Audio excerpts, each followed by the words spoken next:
Breathing life back into business. This is Leadership Lifeforce with Dr. Pam Denton.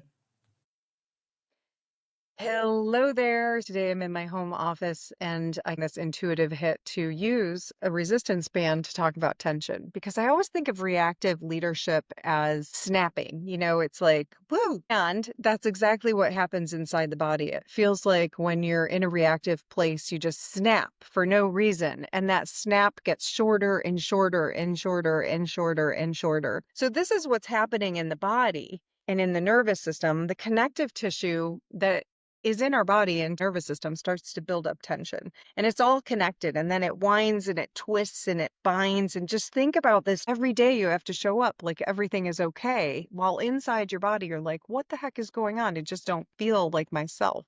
And as these layers untwist and unwind, and we become more agile, fluid, less restricted in our tense state, as these things unwind, culture can unwind too. And when we do it through our leadership lens, then we can have ease. But when we let the tension build up and it's unattended to, it just becomes pressure. And those pressure points sometimes can be worked through with traditional methods. And most of the time now, because we live in a tech integrated, highly connective society, we need new tools for leadership.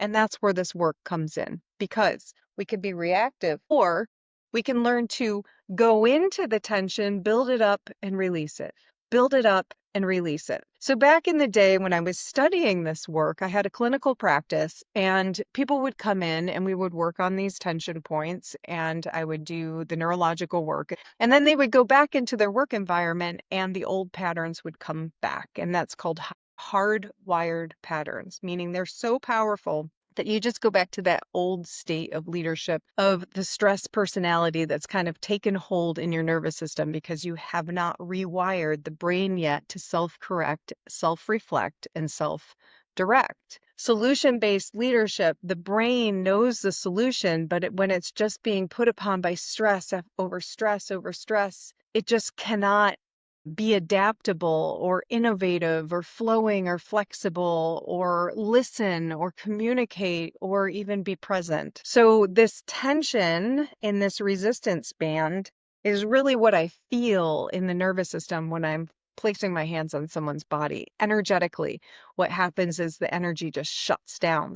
There's no what we call therapeutic pulse. So if I'm touching your spine lightly and feeling where this tension is twisted and winding and binding due to stress patterns, it usually feels like, whoa, is this person even here?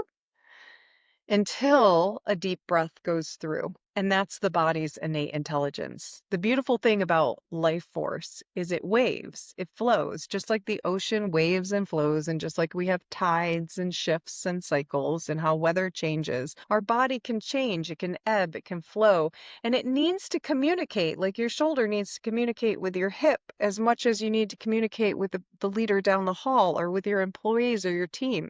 But when we're stressed and tense, things start to shut down. So go back to this winding and binding. Our awareness shuts down and our brain goes to survival mode, and we start to default to patterns that don't serve us. Our communication shuts down. Our consciousness of who we are and why we're here shuts down.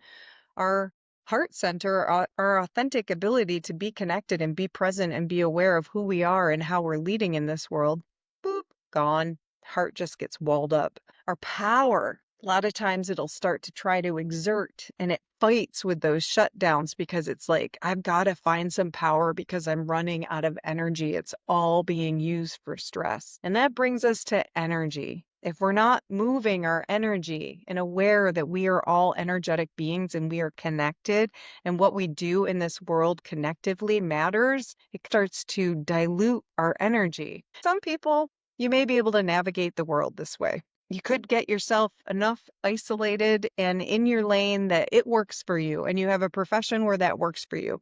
But for most people in a tech integrated society, we need to connect, we need to communicate, we need to work with technology and people. Technology being that connector circuit between, a slower moving path and a tech integrative path where all pieces are connected.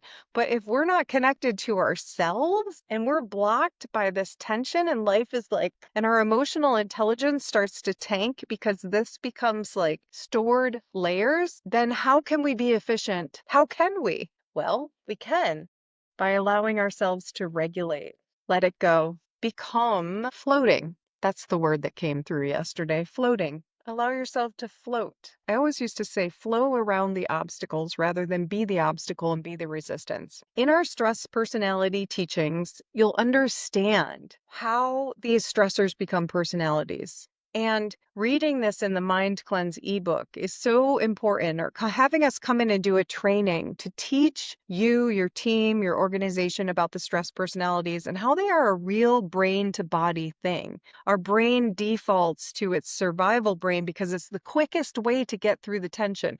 When we're in survival, the brain is going to seek the fastest path, which may not be the 360-degree full look at the path and decision that you needed to make. That's reactive leadership. I'm tense, therefore I'm in survival, therefore I'm just going to react and micromanage and control, or find the fastest path that then combusts in your face because it was like, whoa, I should have thought that through more thoroughly. Well, when we're present and we're grounded and we're regulated, the parasympathetic nervous system is the place to make decisions. It's the place that we can feel everything that's going on, see it, be aware of it, and make a conscious decision. And we need to be in this flowing, floaty place where we're more flexible. That's true resilience, the ability to go into the tension and release it.